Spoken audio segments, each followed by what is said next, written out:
Hello friend, welcome back to my channel. आज का word है सक्सेस।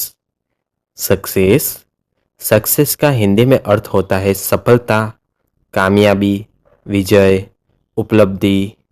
जब आप अपने गोल अचीव कर लेते हो और मेहनत का रिजल्ट मिलता है तब यूज होता है सक्सेस वर्ड। चलो इसे एग्जाम्पल के साथ समझते हैं। Success needs hard work. सफलता के लिए मेहनत जरूरी है। She gets success in her exam. उसे अपनी परीक्षा में सफलता मिलती है।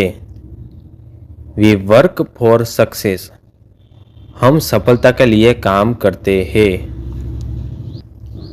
सो फ्रेंड्स, आज का वर्ड था सक्सेस। अब आप कमेंट में लिखो सक्सेस इज माय गोल। मिलते हैं नेक्स्ट वर्ड के साथ। चैनल को लाइक करें, शेयर करें और सब्सक्राइब करें। धन्यवाद।